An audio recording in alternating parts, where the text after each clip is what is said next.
안녕하세요. 네, 교회에서 안녕하세요 하고 인사하면 다 낯설게 여기는 분들이 많이 계십니다.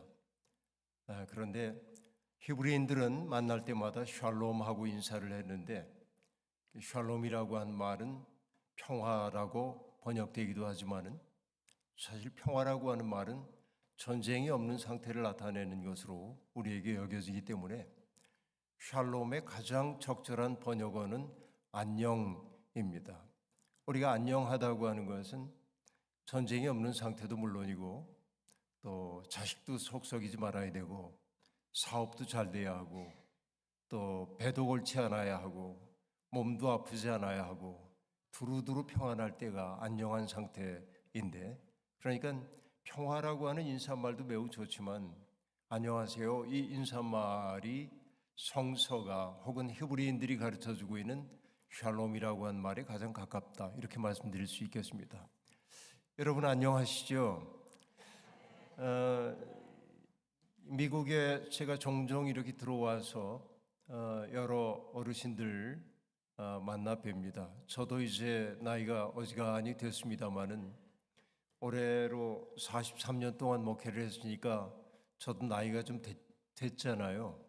그래도 이렇게 만나 뵈면은 저보다 연세들이 많으신 어르신들이 많고, 또 여기 와가지고 벌써 세 끼 밥을 먹었는데요. 세 끼 밥을 먹고 대화를 나누면서 제가 여쭤봤습니다. 얼마나 되셨냐고 여기에 들어오신지. 대개 40년, 50년 이런 분들인 것을 보고, 그 긴 세월 동안 여러분 이 낯선 이곳에서 얼마나 어려우셨을까 생각해 봅니다. 저도 그냥 조금 영어 사용할 수 있지만은 그래도 이렇게 미국이나 이런 데 오면은 낯선 언어, 내가 늘 사용하는 언어가 아니니까 괜히 주눅 들기도 하고, 그런데 여러분들 여기 사시면서 얼마나 많이 힘드셨습니까? 서러움들 많이 겪고 눈물 나는 일들 많고, 또 때때로 노골적으로 무시당하는 그런 경험도 겪기도 하고, 그래서 이렇게 연세 드신 어르신들을 바라보면은 그냥 마음이 짠한 마음이 들기도 합니다. 그저께 같이 식사를 한 권사님 한 분이 제가 CBS 성서학당에서 열왕기서를 강의하고 있는데 거기에서 제가 했던 이야기를 제게 상기시켜 주시더라고요. 어떤 얘기냐면은 제가 그런 얘기를 했던 것 같아요. 로마서에서 과거에는 1장부터 8장까지가 제게는 참 좋았습니다. 왜냐하면 인간이 왜 죄인인지, 그리고 그 죄로부터 인간이 왜 벗어나기 어려운지, 그러니까 그 죄 때문에 너무나 괴로워하고 있었던 그 삶이 얼마나 곤고했는지, 그러다가 문득 예수 그리스도를 통해서 또 성령의 능력을 통해서 우리가 구원함을 얻는 구원의 이치가 그 속에 담겨 있기 때문에, 젊을 때는 신학적 관심이 많았기 때문에 로마서 1장부터 8장까지가 로마서의 핵심처럼 여겨졌습니다. 그런데 조금 중년의 세월이 되고 나니까 8장까지보다 9장부터 15장까지의 내용이 더 마음속에 와닿기 시작했습니다. 그건 뭐냐?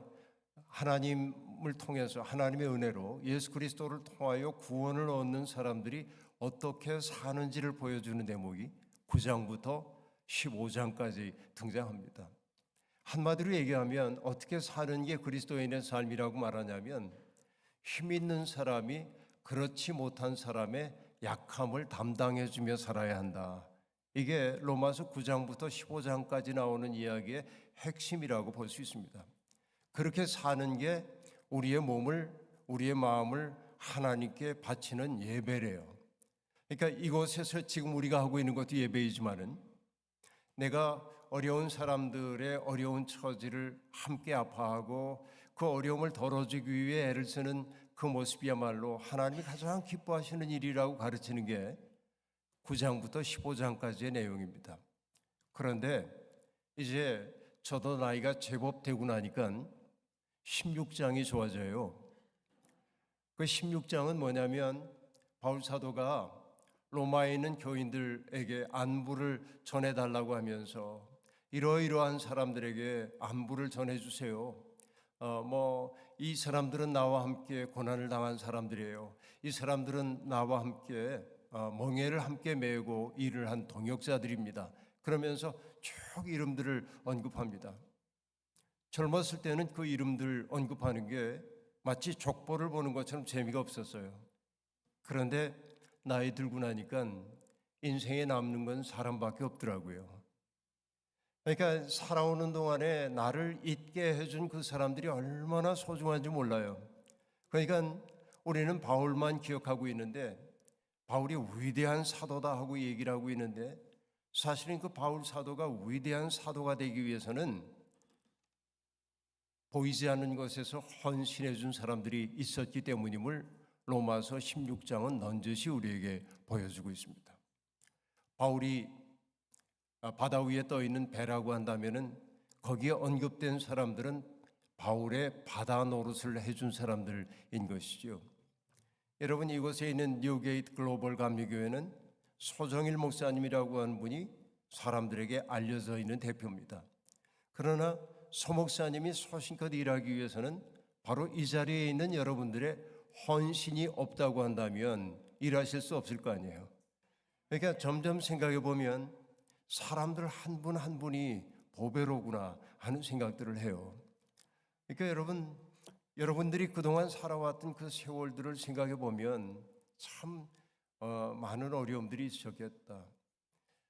잠깐 이야기를 나눠도 그저 한 분 한 분의 스토리 이야기만 들어도 기가 막힌 인생의 우여곡절들이 있었구나 하는 생각을 하니까 그냥 여기에서 여러분들 바라보면서 눈과 눈을 마주 바라보는 것만으로도 우리의 마음이 통할 것 같은 마음이 그렇게 된단 말이에요.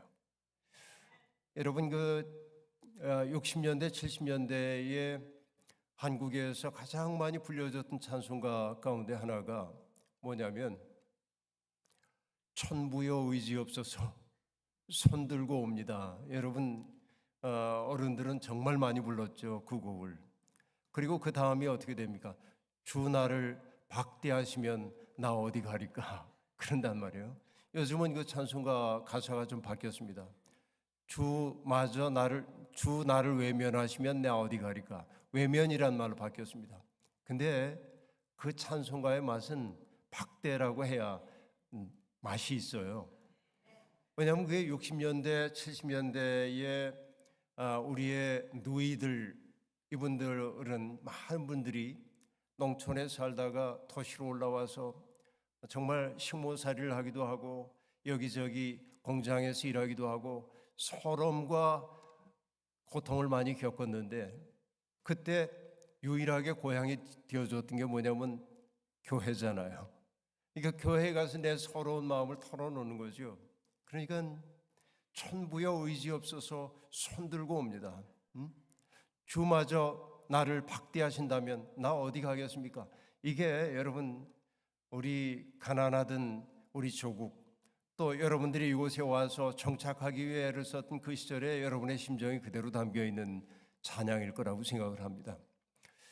돌아가셨습니다마는 동화 작가인 권정생 선생님이라는 분이 계셨는데, 그분은 아주 시골에서 교회 종직일을 하며 살았습니다.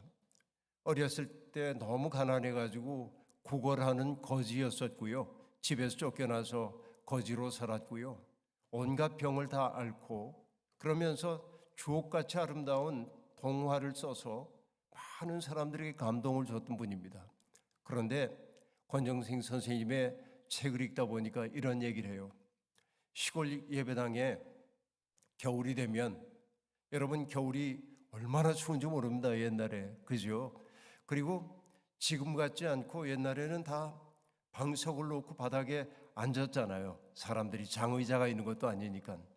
그래서 새벽마다 교인들이 와가지고 그 추운 마룻바닥에서 기도를 하고 돌아가면 천부여 의지 없어 손들고 옵니다. 찬송 부르며 기도하고 돌아가고 나면 그분들이 다 돌아간 자리에 아침 해가 창을 통하여 이렇게 비춰들 때 예배당 바닥에 보석들이 떨어져 있었대요. 그 보석이 뭐겠어요, 여러분? 흘린 눈물이 꽁꽁 얼어붙은 거죠. 그렇죠? 그 서러움의 눈물, 주님 앞에서 흘렸던 그 눈물, 그런 눈물들이 그분들을 살게 했잖아요. 여러분들도 주님 앞에서 그렇게 울 때가 있었지만은 그 울음을 하나님이 받아주셨잖아요. 이게 우리를 살게 하는 힘이었단 말이죠. 어느 시인이 그런 얘기를 한 적이 있습니다. 고향에서는 자빠져도 흙과 풀이 안아준다 그래요. 여러분, 고향에서는 자빠져도 흙과 풀이 안아준대요. 얼마나 기가 막힌 이야기입니까? 고향에 가면 마음이 텅 놓이잖아요. 그런데 여러분, 바로 교회가 뭐냐면 여러분들의 고향이었어요. 그리고 이 자리에 계신 분들이 왜 하나님이 여러분을 불러주셨냐면 누군가에게 고향이 되어주라고 부르셨어요. 이게 교회예요. 교회는 누군가에게 고향이 되어주려는 사람들의 마음이 모인 곳이라고 볼 수 있어요. 뉴게이트 교회가 누군가에게 고향이 되어주는 교회가 되기를 소망합니다. 오늘 이제 저는 사흘에 걸쳐서 말씀을 전하는데 사실은 이제 오늘하고 내일 저녁하고 주일날 첫 번째 예배에 삼위일체 하나님을 믿는다는 것이 무엇인지에 대한 이야기를 할 겁니다. 오늘은 나는 하나님을 믿습니다. 내일 저녁에는 나는 예수님을 믿습니다. 주일날 일부 예배 시간에는 나는 성령님을 믿습니다. 라는 제목으로 말씀을 나눕니다. 새벽에는 많은 분들이 오시기가 어렵기 때문에 조금 다른 주제로 말씀을 나누고요.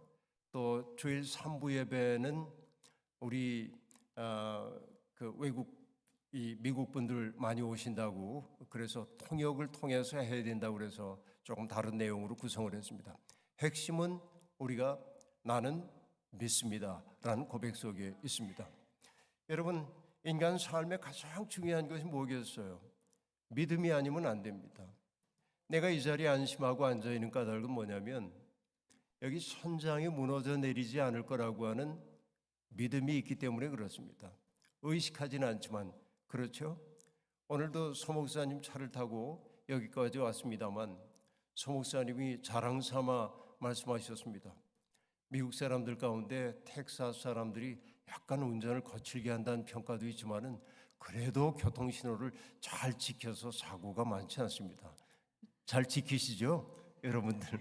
그죠? 근데 이게 뭐냐면 교통신호를 잘 지킨다는 것은 서로를 신뢰하는 거죠. 저 사람이 여기서 멈춰 줄 거야. 신뢰하기 때문에 우리가 운행을 하는 거죠. 오늘 저녁을 잘 먹고 왔습니다마는 오늘 제가 저녁을 먹었는데 내가 의심이 많다고 한다면 혹시 이 음식에 독이 있는지도 몰라. 그럼 먹을 수가 없잖아요. 그러니까 우리의 삶이라고 하는 건 뭐냐? 표현하지는 않지만은 믿음 속에서 이루어지는 거예요. 나만을 믿는 게 아니라 나와 함께 사는 사람들을 믿지 않으면 살 수가 없어요. 이게 우리가 아주 기본적인 믿음이라고 얘기할 수 있겠습니다. 이것도 믿음이지만은 그러나 우리가 하나님을 믿는다든지 예수님을 믿는다든지 하는 것은 조금 다른 이야기라고 볼 수 있겠습니다. 나는 예수님을 믿습니다 라고 말할 때 이건 내일 할 얘기이기도 합니다만 믿는다고 하는 것은 다른 것 아닙니다. 어떤 신학자가 굳이 신학자 얘기할 건 없지만은 믿음을 4가지 층위로 얘기를 해주고 있는데 첫째 어떤 거냐면 여러분 교회에서 목사님을 통해서 기독교 그 교리에 대해서 공부를 하잖아요. 우리는 이런 것을 믿습니다. 인간은 이러한 존재이고 하나님의 은혜가 우리를 어떻게 구원하고 이 얘기를 배우잖아요. 그것을 내가 받아들이는 것, 그것이 믿음이에요. 1차로 보면. 그러니까 기독교의 가르침에 동의하는 것, 동의하지 않는 것은 불신이죠. 동의하는 게 첫 번째 믿음이에요. 그런데 두 번째 믿음이 있어요. 그건 뭐냐? 신뢰하는 거예요. 믿음이란 신뢰입니다. 여러분, 제가 서울에 있는 제 집에 들어가면 맨 먼저 하는 일이 뭐냐면은 지갑이랑 주머니에 있는 건 모든 걸 꺼내서 탁자 위에다 올려놓습니다. 제가 올려놓은 탁자가 있어요. 그런데 예를 들어서 제가 아내를 의심해요. 내가 여기 이렇게 올려놓으면 아내가 지갑을 열어가지고 돈을 꺼내갈지도 몰라. 그럼 여러분, 내가 내놓을 수 있습니까? 그러지 못하죠. 신뢰한다고 하는 것은 뭐냐? 맡길 수 있는 거예요. 신뢰하는 것은 맡길 수 있어요. 그렇죠? 여러분, 소정일 목사님 신뢰하십니까? 고맙습니다. 그럼 여러분 뭔가 지갑 맡길 수 있어요? 소 목사님한테? 네. 소 목사님 좋으시겠어요? 맡기시겠다고 얘기합니다. 그러니까 맡긴다는 게 참 중요한 거예요. 여러분, 어떤 분은 이렇게 얘기하더군요. 하나님을 신뢰한다는 것은 이렇게 표현해서요. 하나님의 부력을 신뢰하는 거다 그랬는데, 여러분, 부력이라는 게 뭐예요? 우리 수영 배울 때 강사가 늘 뭐라고 얘기하죠? 몸에 힘을 빼세요. 물에다가 몸을 맡기세요. 그러죠? 그래서 정말 물에다가 몸을 맡기고 힘을 빼면은 신기하게 물이 나를 띄어 올려주잖아요. 근데 여러분, 우리가 경험해 봐서 알지만 처음부터 잘 되지는 않죠. 빠질 것 같으니까 어때요? 힘을 주죠, 몸에. 가라앉고 그러잖아요. 이게 우리의 경험입니다. 살다 보면 그래요. 그런데 우리가 하나님을 믿는다고 하는 것은 뭐냐? 하나님 신뢰해서 나를 그분에게 맡길 수 있는 것을 의미해요. 여러분 보신 적이 있는지 모르겠습니다만은 일본의 작가였던, 돌아가셨습니다. 빙점이라고 하는 작품을 썼던 미우라 아야코라는 분이 있습니다. 이 미우라 아야코라고 하는 분이 나중에 인생의 말년에 여러 가지 암이 찾아왔어요. 하나님께 고쳐달라고 기도했지만은 낫질 않았습니다. 그럼 원망할 수 있잖아요. 그때 미우라 아야코가 하나님 앞에 이렇게 기도했어요. 하나님, 당신이 하시는 일은 언제나 옳습니다.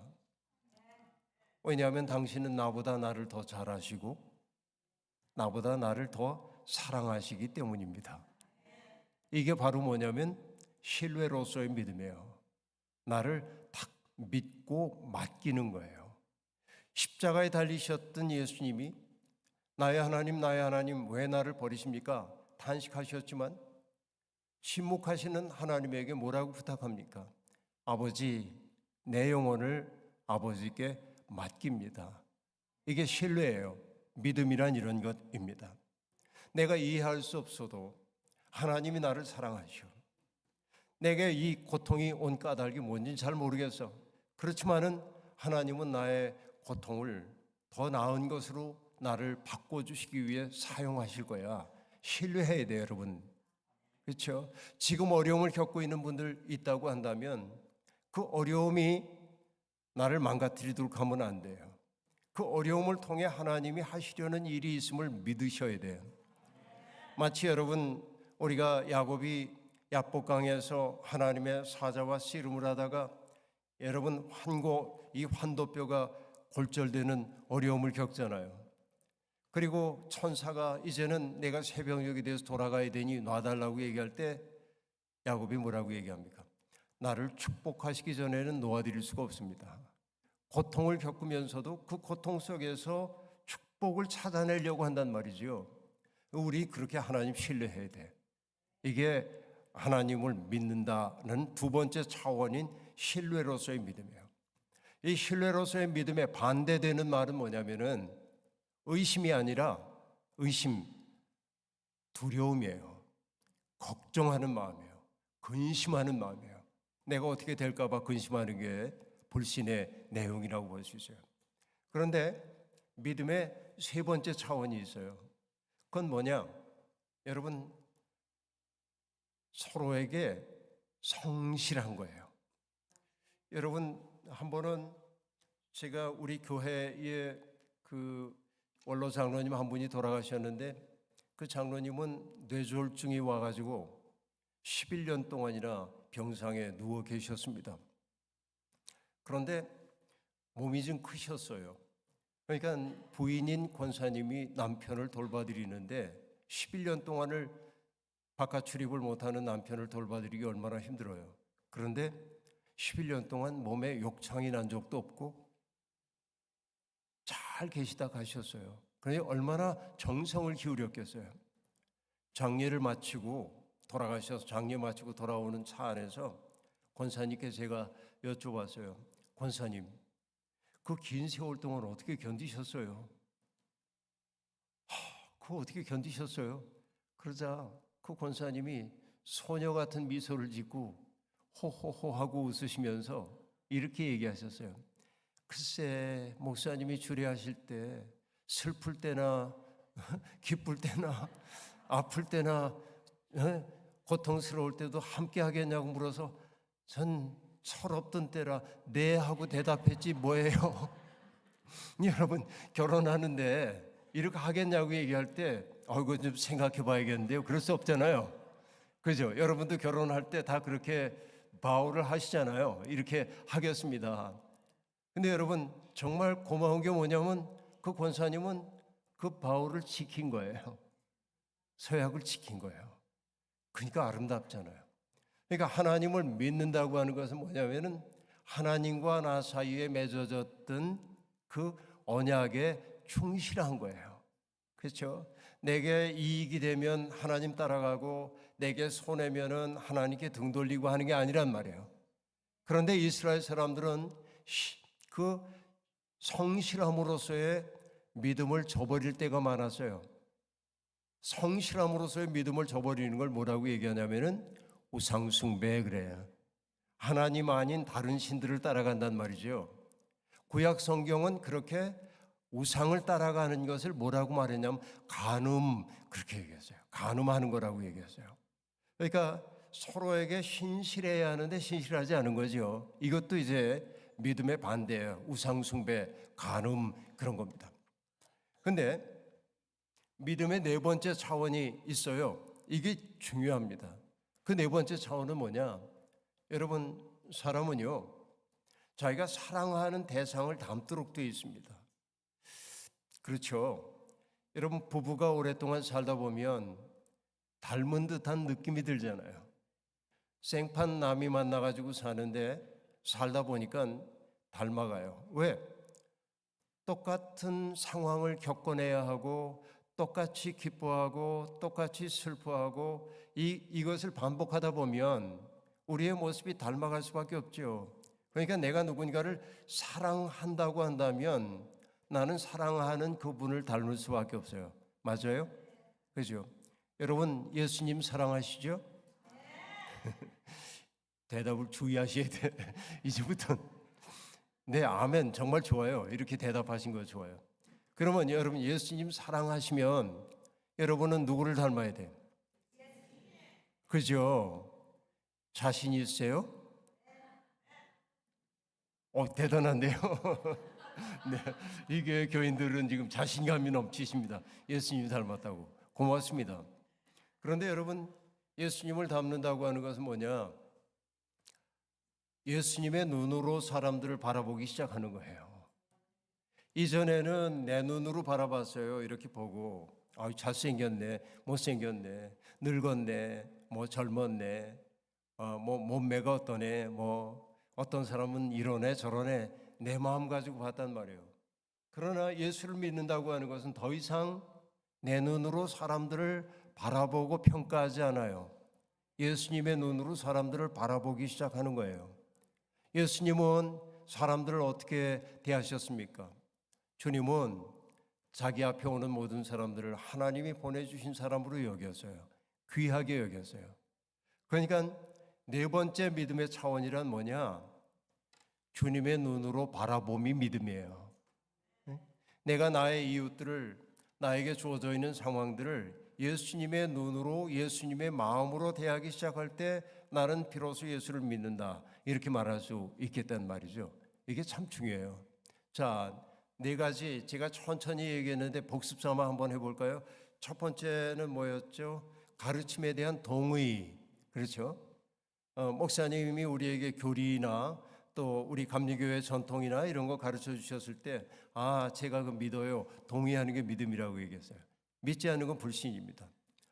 두 번째는 뭐냐면 신뢰 그랬어요. 그렇죠? 신뢰는 뭐라고 얘기했죠? 맡기는 거예요. 나를 온전히 맡길 수 있어요. 하나님에게. 맡기지 못하는 것은 뭐라고 얘기했죠? 염려하는 마음이라고 그랬죠. 그 맡김으로서의 믿음의 반대는 불안해하고 염려하는 마음이에요. 세 번째는 뭐예요? 신실해야 했죠. 신실한 거. 하나님과 맺은 언약에 신실하게 살아야 한다고 얘기했어요. 그 반대말은 뭐라고 얘기했죠? 우상숭배, 간음, 그렇게 얘기했어요. 그리고 네 번째는 뭐예요? 예수님의 눈으로 사람들을 바라보기 시작해야 돼. 저는 우리 뉴게이트 글로벌 감리교회 모든 분들의 눈이 예수님을 닮기를 바랍니다.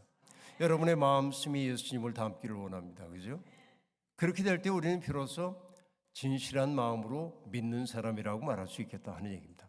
그런데 오늘 예수님 얘기하는 날 아니니까 이제는 시간을 절약해가지고 얘기를 해야 합니다. 오늘은 나는 하나님을 믿습니다 라고 한 단어인데요. 여러분, 이 나는 하나님을 믿습니다 라고 말할 때 라틴어로는 크레도라는 말 속에 나는 하나님을 믿습니다라는 뜻이 다 담겨 있습니다. 이게 라틴어에 대한 말씀을 여러분께 드리기 어렵지만은 크레도라고 하는 이 단어 속에는 나는 믿습니다라는 뜻이에요. 나는 믿습니다. 누구를? 하나님을. 근데 여러분 우리가 사도신경에 보면 사도신경의 첫 줄이 뭐죠? 여러분 기억나세요? 뭐죠? 전능하사 천지를 만드신 하나님 아버지를 내가 믿사오며. 네, 맞습니다. 자, 여기 보면요. 전능하사 천지를 창조하신 하나님 아버지를 내가 믿사오며 이렇게 되어 있습니다. 그런데 라틴어의 고백에 보면은 처음에 뭐로 되어 있냐면 크레도 인 데움 파트렘 그러는데 아버지가 먼저 나와요. 파트렘. 그 다음에 옴니포텐템 그러는데 나는 믿습니다. 아버지 전능하신 분 그리고 하늘과 땅을 창조하신 분을 그렇게 얘기합니다. 그럼 여러분이 나는 하나님을 믿습니다라는 고백 속에 세 가지가 담겨 있음을 알 수 있습니다. 첫째는 뭐예요? 아버지가 맨 먼저 나온다고 얘기했죠. 여러분 요즘 많은 분들이 이제 아버지라고 얘기하니까 하나님이 남성이냐 그러고 있는데 하나님은 남성도 여성도 아니죠. 더 초월해 계신 분이죠. 그죠? 근데 아버지라는 걸 오랫동안 그렇게 써왔기 때문에 이제 쓰고 있는 단어임을 우리가 알 수 있는데요. 하나님이 아버지라고 하는 말의 의미는 뭘까요? 우리가 하나님을 아버지로 고백한다는 말의 의미는 뭐죠? 그 말은 내 생명의 뿌리가 누구라는 거예요. 물론 우리는 이 세상에 부모님을 통해 이 세상에 왔어요. 그런데 내 생명은 부모님을 통해 왔지만 누구로부터 왔다는 거예요? 하나님으로부터 왔다는 거예요.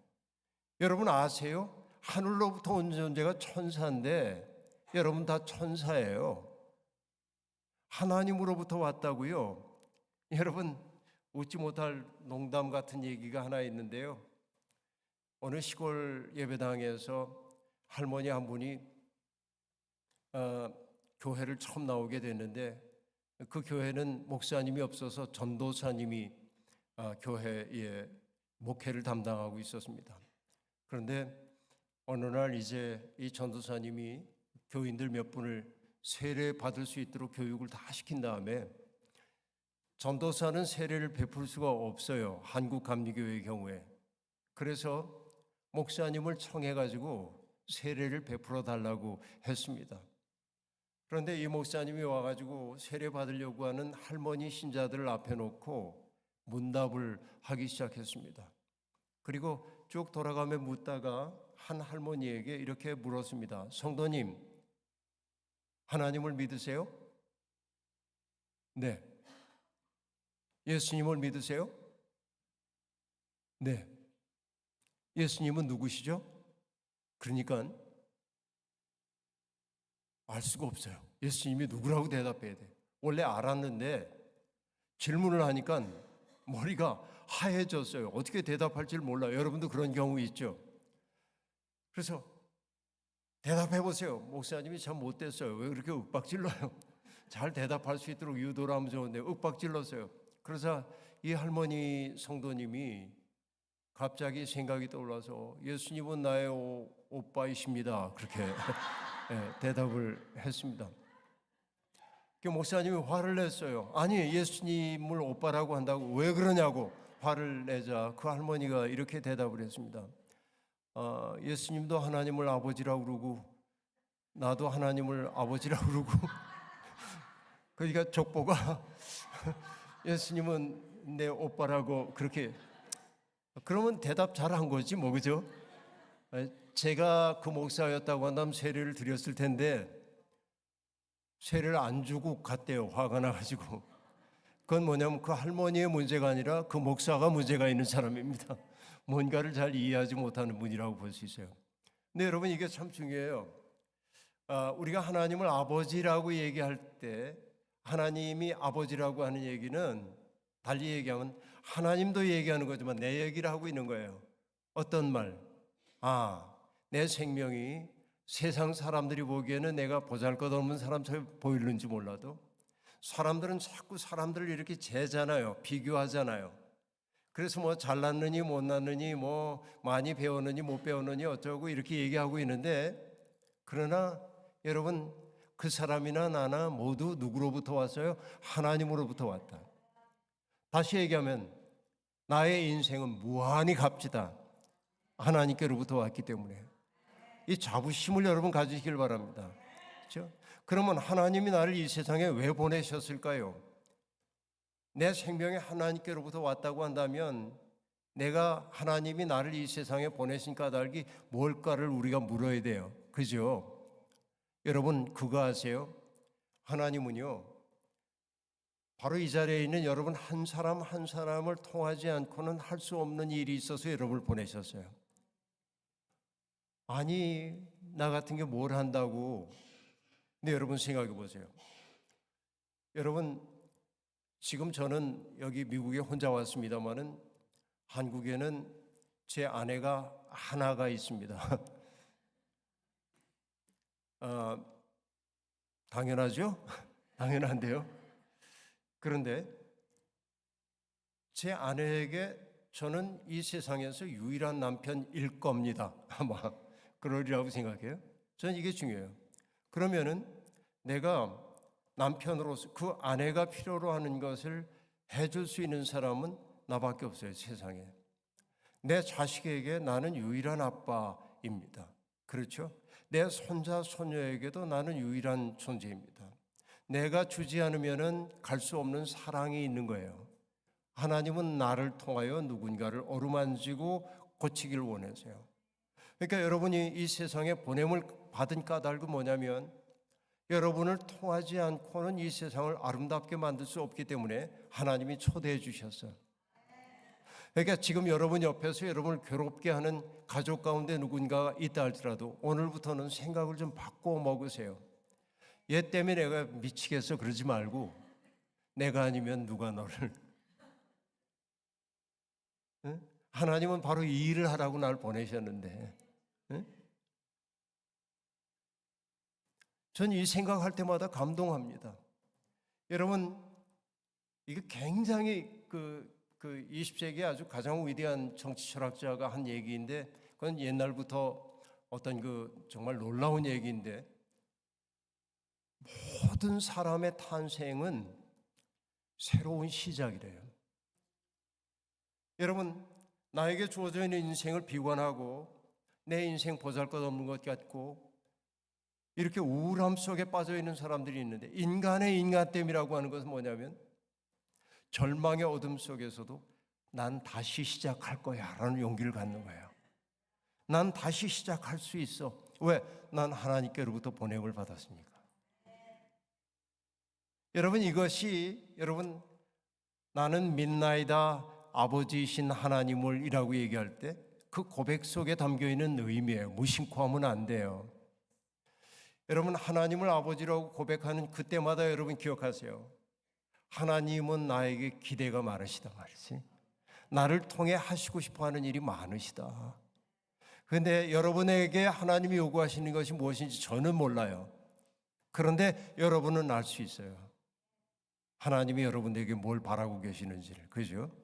그 다음에 뭐라고 얘기했냐면 전능하신 하나님 그랬어요. 하나님은 능하지 못한 일이 없으시다라는 얘기죠. 그런데 여러분, 때때로 이 사실이 믿어지지 않을 때가 있어요. 왜냐하면 하나님 전능하시다면서 왜 내게 이런 고통을 주세요? 그럴 때도 있잖아요. 그죠? 살다 보면 풀리지 않는 문제들이 있어요. 절박하게 하나님께 기도했는데도 들어 응답되지 않았을 때도 참 많이 있습니다. 하나님 원망스러울 때도 아주 많이 있죠. 근데 우리가 하나님을 전능하다고 얘기하는 것은 나의 모든 문제를 다 해결해 주신다는 뜻이 아니에요. 여러분, 돈 싫어하시는 분 아무도 없죠? 여기에. 돈 좋아하시죠? 좋아하는 건 괜찮아요. 돈을 사랑하는 것이 문제이지 돈을 좋아하는 건 괜찮아요. 저도 돈이 많았으면 좋겠어요. 없으니까 문제이긴 하지만. 근데 여러분, 돈으로 해결할 수 있는 일이 제법 많습니다. 돈이 힘이 세요. 그러니까 돈이 있으면 할 수 있는 일이 많아요. 그러니까 돈이 없으면 조금 불편해지기도 합니다. 그런데 저는 돈에 매여 살지 않기로 했어요. 왜냐하면 제 아버지가 1990년에 돌아가셨는데요. 70대 중반의 나이에 돌아가셨습니다. 저희 아버지는 1913년생이시니까는 연세가 꽤 높으시죠. 지금 살아계시면은 연세 많으신데요. 아버지가 이제 폐암으로 고통을 겪고 계셨습니다. 나도 아버지의 폐암 낫기를 위해 기도했지만은 하나님이 들어주지 않으셨습니다.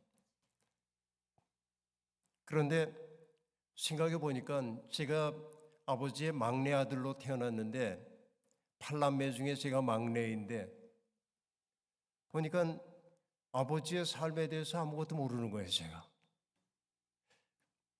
아버지가 1910년대에 태어나셨고 저는 1950년대 중반에 태어났기 때문에 40여 년의 시간의 간격이 있는데, 그러니까 나의 기억 속의 아버지는 이미 시골 노인이니까, 시골분이니까 노인 같아요, 제 느낌에는.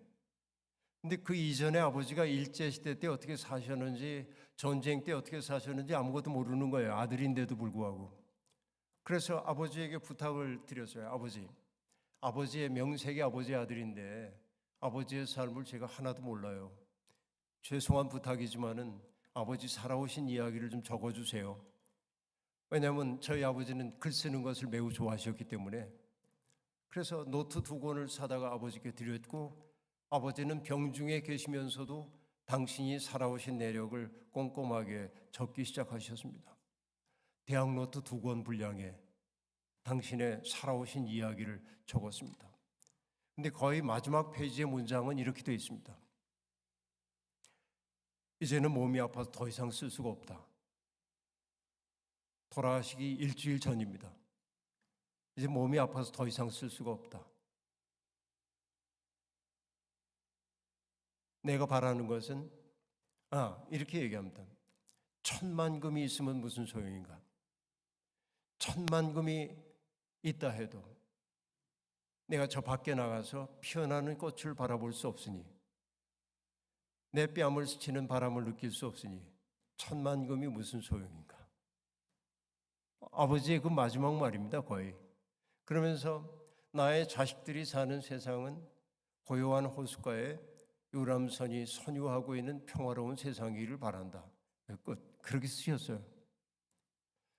그래요. 1,000만 금이 있어도 피어나는 꽃 하나를 바라보며 감동할 수 없다고 한다면, 내 뺨을 스치는 그 바람을 느낄 수가 없다고 한다면, 그 새소리의 아름다움을 느낄 수 없다고 한다면 그 삶은 아름다운 삶이라고 얘기할 수가 없어요. 그러니까 여러분, 어떻게 보면 우리가 하나님이 내 소원 들어주지 않는 것처럼 느껴져서 하나님의 전능하심을 의심할 때도 있지만은, 하나님은 전능하신 분 분명하고요. 왜냐하면 하늘과 땅을 창조하신 분, 잠시 후에 얘기하겠습니다만, 그리고 이 세상을 운행을 하고 계신 분이기 때문에 나는 이해할 수 없지만은 하나님의 뜻이 있을 거란 말이에요. 그런데 기독교가 얘기하고 있는 하나님의 전능하심은 뭐냐면 하나님의 사랑과 관련된 전능하심이에요. 하나님의 사랑이 얼마나 큰지요. 우리를 구원하시기 위해서 당신의 독생자 아들까지 보내주셨어요. 기독교가 얘기하고 있는 하나님의 전능하심은 사랑의 전능하심이에요.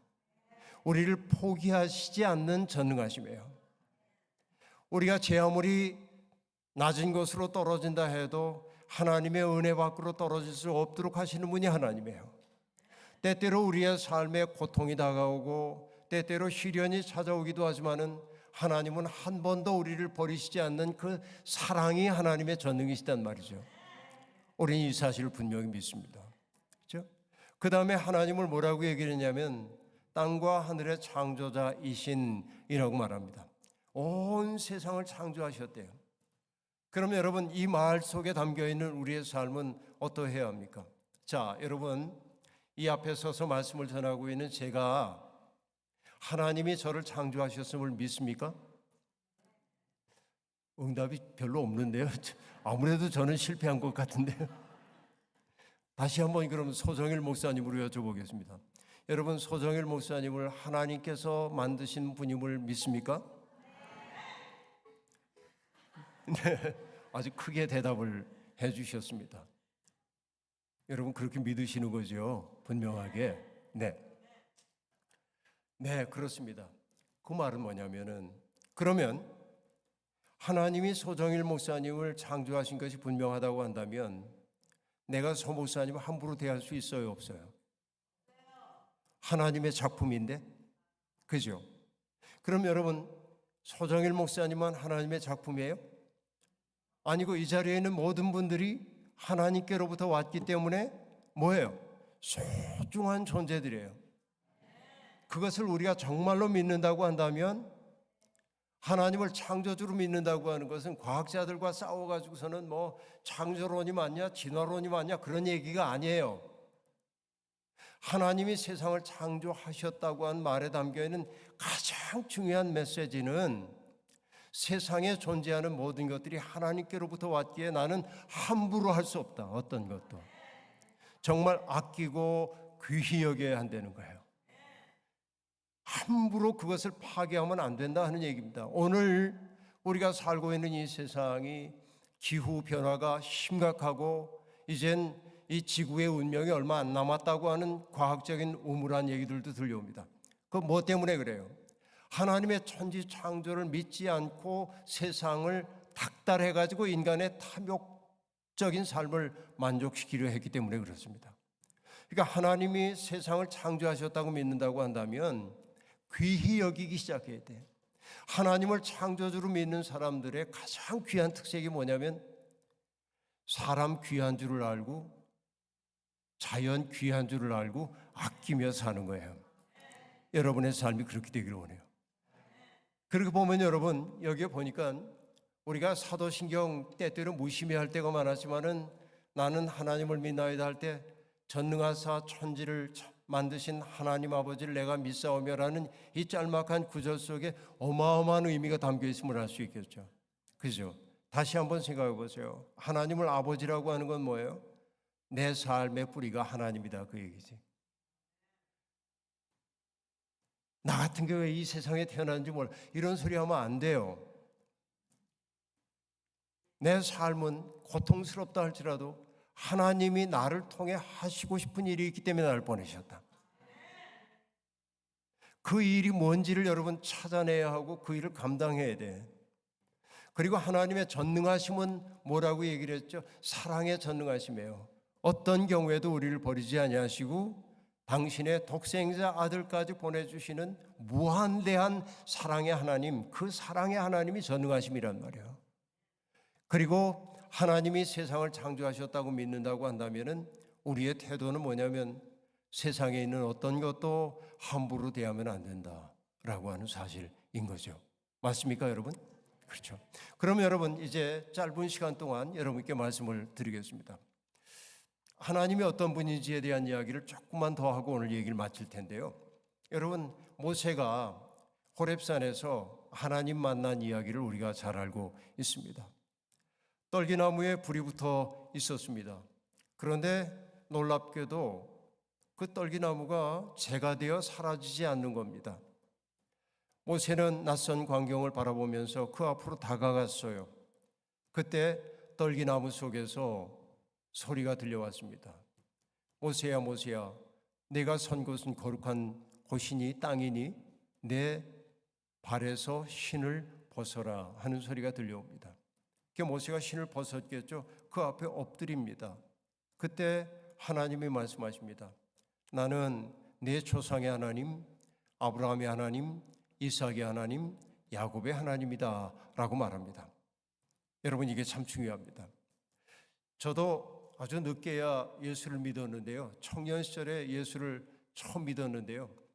그리고 여러분 예수를 믿고 얼마 안 돼가지고 제가 신학대학 들어갔는데 신학대학 입학한 날 입학식을 하고 집으로 이렇게 돌아오니까 어머니가 제게 기서가 일로 와서 좀 앉아라. 그래서 어머니 앞에 가서 무릎을 꿇고 저희 어머니는 1915년생이십니다. 어머니 앞에 무릎을 이렇게 꿇고 앉았습니다. 그래서 어머니가 제게 이렇게 말씀하셨습니다. 참 기쁘다. 기뻐하는 까닭은 제가 알겠지만 짐짓 모른 척하고 뭐가 기쁘세요? 어머니가 이렇게 말씀하셨습니다. 나는 내 막내 아들을 주의 종 삼아달라고 14년 동안 하루도 거르지 않고 새벽마다 기도했다. 그런데 여러분 그 14년 동안 어머니가 저보고 교회 가자는 말을 한마디도 안 했어요. 왜냐하면 제가 얼마나 어긋나기 쉬운 사람인지를 아셨기 때문에 반항심이 많던 사람이기 때문에 제가 웃으면서 여쭙습니다. 아니 어머니 그렇게 기도하면서 어쩜 그렇게 교회 가자는 얘기도 안 하셨어요? 하나님께 맡겼지 그러는 거예요. 여러분 그래서 제 인생을 돌이켜보면 어머니의 기도가 나를 여기까지 이끌고 왔구나 하는 생각을 할 수밖에 없어요. 근데 저희 어머니는 사실은 어머니가 예수를 믿게 됐던 것은 여기 와서 제 고향 분을 두 분이나 만났는데 세 끼 식사인데 두 끼 식사를 고향 분하고 했어요. 알고 한 건 아니고 하고 보니까 그런 줄 알았어요. 저희 어머니도 암으로 돌아가실 뻔했는데 병원에서 포기했어요. 세브란스 병원에서 2달 남았다고 그랬어요. 그런데 그때까지 교회 안 다니셨죠. 시골로 집으로 내려가셨는데 부흥회가 열렸어요. 권사님 말씀하신데 사마리 교회입니다. 거기에서 부흥회가 열렸는데 어머니는 아무것도 모르고 거기 가셨다가 그 부흥 강사로 오셨던 여자 집사님이 우리 집에 와가지고 기도를 했고 기도한 며칠 후에 어머니 배가 쑥 꺼지고 배에 손자국이 이렇게 있고 그리고 어머니는 2개월밖에 못 산다고 병원이 얘기했지만은 25년을 더 사셨어요. 25년을. 그 25년 동안에 우리 모든 일가 친척들이 다 주님을 영접했어요. 그리고 여러분 그 25년이 제가 목사 된 다음 해에 어머니가 돌아가셨어요. 제가 목사 되는 것을 보고 돌아가신 거죠. 그러니까 저는 어머니의 삶을 알고 있는데 자 모세에게 나는 내 조상의 하나님, 아브라함의 하나님, 이삭의 하나님, 야곱의 하나님하고 얘기할 때 저는 즉각 뭐냐면 내 어머니의 하나님 이 말이 제겐 떠올라요. 내 어머니가 어떻게 살아오셨는지 알기 때문에 그 말이 얼마나 기가 막힌 말인지를 알아요. 그래서 여러분 방세라고 하는 책을 썼던 파스칼이라고 하는 사람은 그 책에서 이렇게 얘기해요. 우리가 믿는 하나님은 철학자의 하나님이 아니라 아브라함의 하나님, 이삭의 하나님, 야곱의 하나님이다. 그렇게 말해요. 우리의 삶 속에 오셔서 우리의 삶을 이끌고 뭔가 사건을 일으키는 분이라는 거예요. 그러면서 하나님이 이렇게 말씀하십니다. 나는 내 백성이 고통을 겪고 있는 것을 보았고, 그리고 그들이 너무 힘겨워서 부르짖는 소리를 들었고, 그들이 얼마나 괴로워하는지를 안다. 그렇게 얘기해요. 자, 그들이 얼마나 고생하고 있는지를 보았고, 그들의 부르짖는 소리를 들었고, 그들의 고난을 안다라고 얘기하셨어요. 그리고 여러분, 이게 뭐가 중요하냐면 하나님은 이 세상과 무관한 분이 아니라 온 세상을 창조하신 분이시지만은 이 땅에서 들려오는 소리에 민감하신 분이에요. 그러니까 지금 이 자리에 계신 분들 한 분 한 분이 때때로 기도조차 나오지 않을 정도로 곤고해서 아이고 하나님 하고 울부짖을 때도 하나님은 그것을 기도로 들으시는 분이다. 그러니까 여러분, 유창하게 기도를 잘해야 되는 것 아니고, 내가 하나님 앞에 의지가지 없어서 그냥 아이고 하나님, 그래도 하나님은 우리의 기도를 듣고 응답하시는 분이다 말이죠. 그러니까 그 하나님이 이제 당신의 꿈을 얘기해요. 내가 너를 바로에게 보내서 내 백성을 해방시키려고 한다는 거예요. 모세가 당황합니다. 내가 누구인데 바로에게 가겠습니까? 나 같은 게 뭔데 바로에게 가서 그런 얘기를 하겠습니까? 그러자 하나님이 말씀하십니다. 내가 너와 함께 있겠다. 자, 여러분 보세요. 모세가 나 같은 게 뭔데 내가 그 일을 하겠어요? 난 못해요. 맞아요. 모세가 할 수 있는 일이 아닙니다. 누가 하는 거예요? 내가 너와 함께 있겠다. 함께 계신 하나님이란 말이에요. 그죠? 여러분, 여러 해 전에 제가 독일에 가서 뮌헨에 있는 예배당들을 좀 이렇게 둘러보고 그러다가 다리가 몹시 아파서 어느 조그만 예배당에 들어가서 한 30분 정도 기도를 하고 돌아 나오는데 게시판에 문득 내가 아는 사람 얼굴이 보여요. 다시 나가다 말고 돌아와서 봤어요. 그 아는 사람은 뭐 죄송합니다 안다고 해서 18세기의 독일 철학자인 임마누엘 칸트였습니다. 칸트의 얼굴이 이렇게 그려져 있고, 제가 이제 사진으로 그 그림으로 봤으니까 알잖아요. 있고 칸트의 문장이 적혀 있었습니다. 독일 말로. 근데 거기 번역하자면 이렇게 돼 있어요. 나는 인생을 사는 동안 수없이 많은 책을 읽었고 수없이 많은 아름다운 사람들을 만났다. 그러나 내 인생에서 이 네 마디의 말처럼 내게 힘이 된 말이 없었다. 그리고 네 마디가 나옵니다. 독일 말이니까 이렇게 얘기해요. Du bist bei mir 하고 말하는데, Du bist bei mir 라는 말인데, 이게 뭐냐면 시편 23편에 나온 말인데, 주께서 나와 함께 하심이라. 주께서 나와 함께 하심이라. 이 말처럼 자기를 힘있게 만든 게 없대. 여러분, 주님이 우리와 함께 하십니다. 그러니까 모세가 나 같은 게 어떻게 그 일을 감당하겠습니까? 그러자 하나님이 내가 너와 함께 있겠다. 네가 하는 거 아니야. 내가 함께 하는 거야. 여러분, 우리의 인생길에서 하나님이 그렇게 도와주실 줄은 믿습니다. 그죠? 이게 중요한 거예요. 근데 모세는 여전히 주저합니다. 내가 가서 얘기하려면 누가 보냈냐고 그러면 누구라고 할까요? 그래서 하나님이 당신의 이름을 밝혀주십니다. 나는 스스로 있는 자니라 그래요. 이게 우리가 가지고 있는 개역성서의 번역입니다.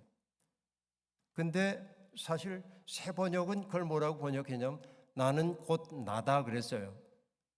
근데 그 번역이 더 옳아요. 히브리어는 하위에 아쉐르 하야라고 하는 단어예요. 근데 그건 뭐냐면 이 하야라고 하는 동사가 있는데 그것은 있다는 뜻도 있고 사건이 일어나다라는 뜻도 있어요. 그러니까 뭐냐?